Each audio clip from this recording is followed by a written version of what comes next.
Merhabalar kıymetli izleyicilerim ve takipçilerim. Binnur'un Mutfağı kanalıma ve mutfağıma hoş geldiniz. Bugün sizler için yapımı oldukça zevkli olan, tadı muhteşem, iç harcı köfte dolgulu harika bir hamur işi tarifi hazırladım. Tarifime başlamadan önce kimin nereden izlediğini bana yorumlardan yazarsanız değerli takipçilerimin nereden izlediğini öğrenmiş olurum.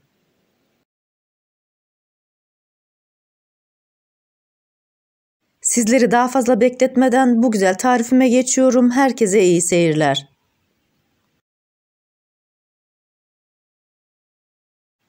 Tarifime ilk olarak hamurunu hazırlamakla başlayacağım. Tarifimde 2 adet yumurta kullandım. Bir tanesinin sarısını dışına sürmek için kenara ayırıyorum.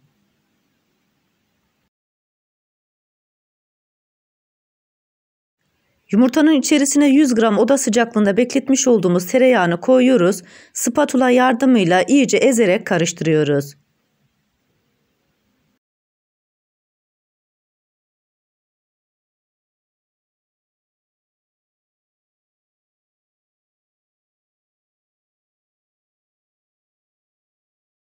Yumurta sarısını ve tereyağını yeterince karıştırdıktan sonra içerisine 150 gram sütümüzü ekliyoruz.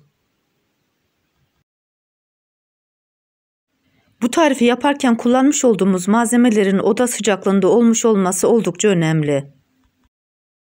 Sütümüzü de yeterince karıştırdıktan sonra içerisine 1 tatlı kaşığı tuzu ekliyorum.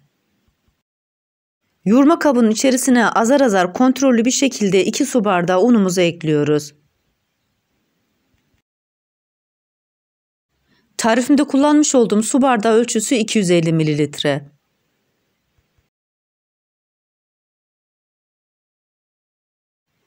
Daha sonra kalan unu da ekleyerek içerisine 1 paket kabartma tozunu koyuyorum.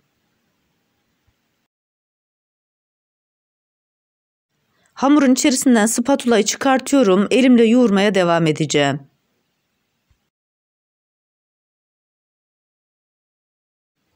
...3-4 dakika boyunca özlü bir hamur elde edinceye kadar elimle hamuru yoğuruyorum. Tarifimi buraya kadar izleyip beğendiyseniz ve hala kanalıma abone değilseniz, abone olup beğeni ve yorumlarınızla beni desteklerseniz çok sevinirim. Hamuru yeterince yoğurduktan sonra toparlıyorum ve üzerine temiz bir poşet geçirerek hiç hava almadan 20 dakika boyunca oda sıcaklığında dinlendiriyorum. Biz de bu arada iç harcını hazırlıyoruz. İç harcı için 100 gram kıymanın içerisine 1 adet ince ince doğramış olduğum kuru soğan, 1 adet sivri biber, yarım kapya biberi ince ince doğradım, onları da ekliyorum. Baharat olarak 1 çay kaşığı tuz, 1 çay kaşığı pul biber, 1 çay kaşığı karabiber ekledikten sonra içerisine 2 yemek kaşığı zeytinyağını ekliyorum. Daha sonra köftemizi güzel bir şekilde yoğuruyoruz.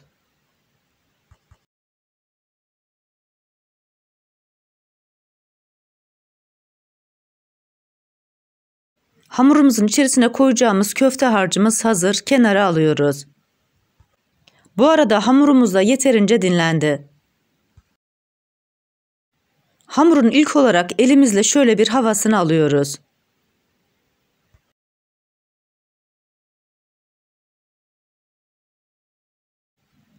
Daha sonra tezgahın üzerine biraz un serptikten sonra hamuru tezgahın üzerine alıyorum.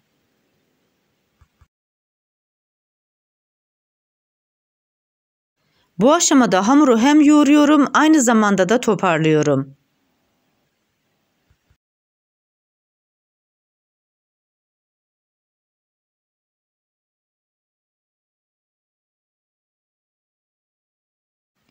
Toparlamış olduğum hamurun üzerine biraz un serptikten sonra parmaklarımla biraz genişletiyorum. Merdane yardımıyla fırın tepsisi büyüklüğüne gelinceye kadar açıyorum.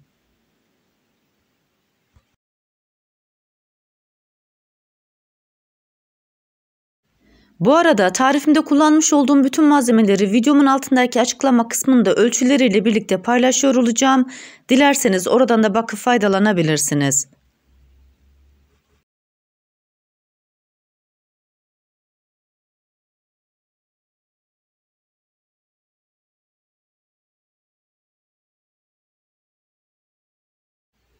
Hamurumuzu fırın tepsisi büyüklüğüne gelinceye kadar açtık.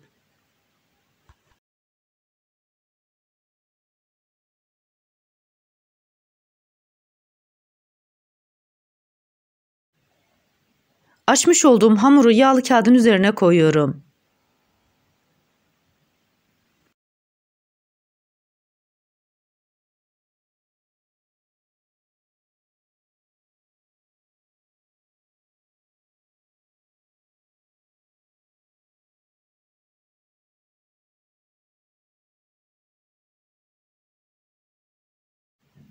Parmaklarımla küçük hareketlerle hamuru düzeltiyorum. Daha sonra rulet yardımıyla karşılıklı 4 tarafını 4 parmak uzunluğunda kesiyorum. Daha sonra kesmiş olduğum aralıkları da 4 parmak uzunluğunda olacak şekilde karşılıklı kesiyorum.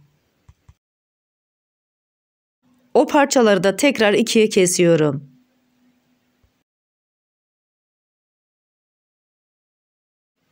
Kesmiş olduğum bölümü ortaya doğru katladıktan sonra iki ucunu birleştiriyorum. Bu işlemi yapmak oldukça kolay. Kestiğim bölümü hamurun ortasına doğru katladıktan sonra iki ucunu birleştiriyorum.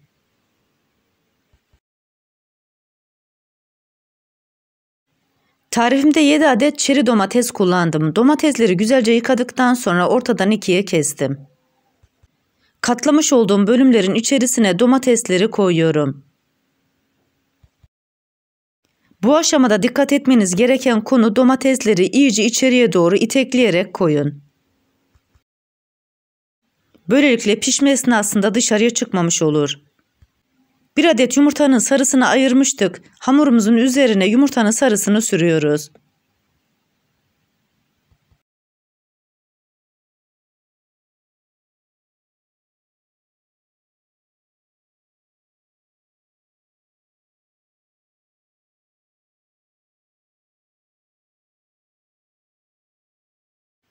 Kalan yumurta sarısını da hamurun ortasına boşaltıyorum. Onu da fırça yardımıyla her tarafına gelmesini sağlıyorum.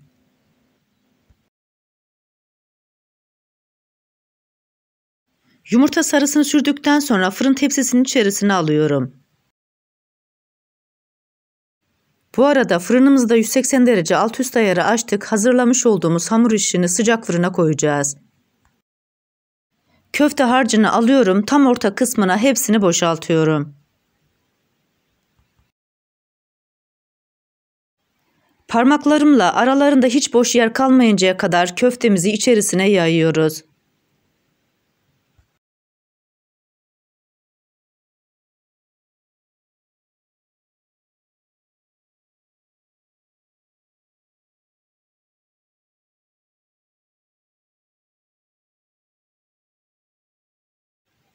Artık fırına koyma zamanı.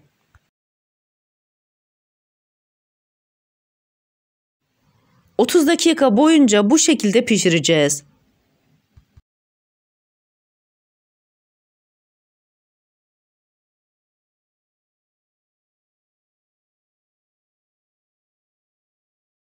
...30 dakikanın sonunda çıkartıyoruz ve içerisine 100 gram rendelenmiş kaşar peynirimizi koyuyoruz.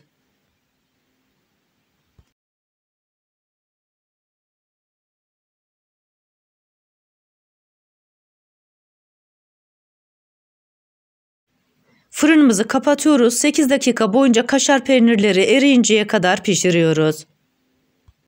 Toplamda 38 dakikanın sonunda hamur işimiz görmüş olduğunuz gibi oldukça güzel bir şekilde kızardı ve çok lezzetli hale geldi.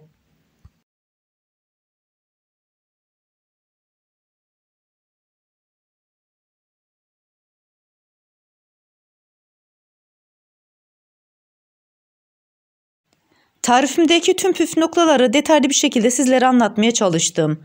Ancak yine de aklınıza takılan bir kısım olursa her zaman söylediğim gibi bana yorumlardan yazabilirsiniz. Oradan da elimden geldiğince sizlere dönmeye çalışıyorum.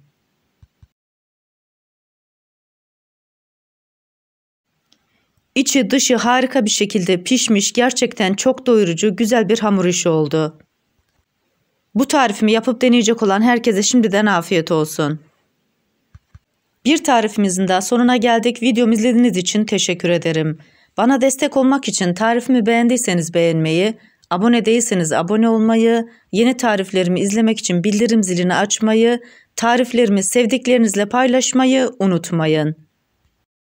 Her şeyin gönlünüzce olması dileğiyle hoşça kalın, afiyetle kalın, Allah'a emanet olun.